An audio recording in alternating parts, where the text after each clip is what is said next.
ಹಾಂ, ಇಲ್ಲಿ ಬನ್ನಿ.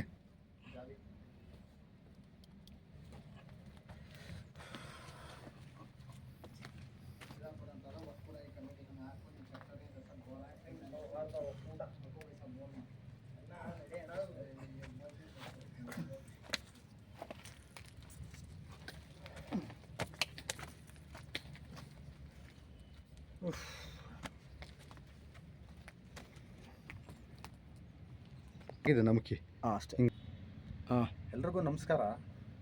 ಈಗ ನಾವು ಏನು ಒಂದು ಐತಿಹಾಸಿಕ ನಗರಿ ಶ್ರೀರಂಗಪಟ್ಟಣ ಅನ್ನೋ ಒಂದು ಸ್ಥಳದಲ್ಲಿ ಇತ್ತೀಚೆಗಷ್ಟೇ ಪತ್ತೆಯಾದಂಥ ಜೋಡಿ ನೆಲಮಾಳಿಗೆಯ ಸ್ಥಳದಲ್ಲಿ ನಾವೀಗ ಬಂದು ನಿಂತಿದ್ದೀವಿ.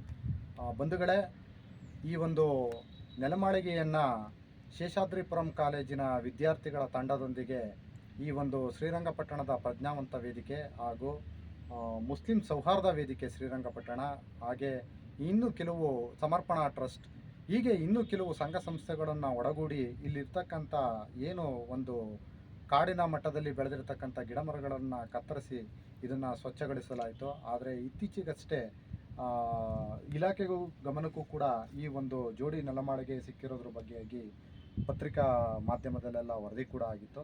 ಹಾಗಾಗಿ ಈ ಒಂದು ಇಲಾಖೆ ಈ ಒಂದು ಜೋಡಿ ನೆಲಮಾಳಿಗೆಗೆ ಕೂಡ ಭೇಟಿ ಕೊಟ್ಟು ಇದ್ರ ಬಗ್ಗೆ ಮುಂದಿನ ದಿನಗಳಲ್ಲಿ ಇದನ್ನು ಪ್ರವಾಸಿ ತಾಣವನ್ನಾಗಿ ಮಾಡಿಸ್ಬೇಕು ಅಂತ ಕೆಲವರು ಮುಖಂಡರ ಬೇಡಿಕೆಯನ್ನು ಒತ್ತೊಯ್ದು ಇಲಾಖೆಯವರು ಅದನ್ನು ಮುಂದೆ ಸುಸರ್ಜಿತವಾಗಿ ಮಾಡೋದಾಗಿ ಒಂದು ಭರವಸೆಯನ್ನು ನೀಡಿದರು. ಆದರೆ ಬಹುಶಃ ಈಗಿನ ಕೆಲವೊಂದು ವಾರಗಳ ಹಿಂದೆ ಈ ಒಂದು ಜೋಡಿ ನೆಲಮಾಳಿಗೆ, ಎರಡೂ ನೆಲಮಾಳಿಗೆಗಳಲ್ಲಿ ಇರತಕ್ಕಂಥ ಜಾಗ ಸುಮಾರು 15 ಅಡಿ ಉದ್ದ, ಅಗಲ ಬಂದು 8 ಅಡಿ ಇದೆ.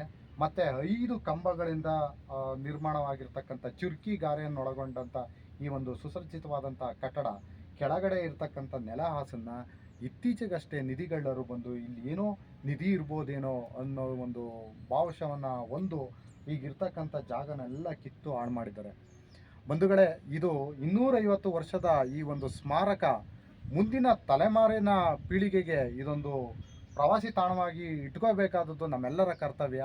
ಆದರೆ ಯಾವುದೋ ಒಂದು ಮೂಢನಂಬಿಕೆಗಳನ್ನು ಒಳಗೊಂಡು ಇಲ್ಲೇನೋ ಒಂದು ನಿಧಿ ಇರ್ಬೋದು ಅನ್ನೋ ಒಂದು ದುರಾಸೆಯಿಂದ ದುಷ್ಕರ್ಮಿಗಳು ಒಳಗಡೆ ಇರತಕ್ಕಂಥ ಕಟ್ಟಡಗಳನ್ನು ಅಗದು ಬಗೆದು ಹಾಳು ಮಾಡಿದ್ದಾರೆ. ಹಾಗಾಗಿ ಈ ಒಂದು 250 ವರ್ಷದ ಈ ಒಂದು ಕಟ್ಟಡವನ್ನು ಸಂರಕ್ಷಣೆ ಮಾಡಬೇಕು ಅಂತ ಹೇಳ್ತಾ ನಾನು ಈ ಒಂದು ಮಾಧ್ಯಮದ ಮುಖಾಂತರ ನಾನು ಆರ್ಕಾಲಜಿ ಡಿಪಾರ್ಟ್ಮೆಂಟ್ಗೆ ನನ್ನ ಹಕ್ಕೊತ್ತಾಯವನ್ನು ಮಾಡ್ತಾ ಇದ್ದೀನಿ.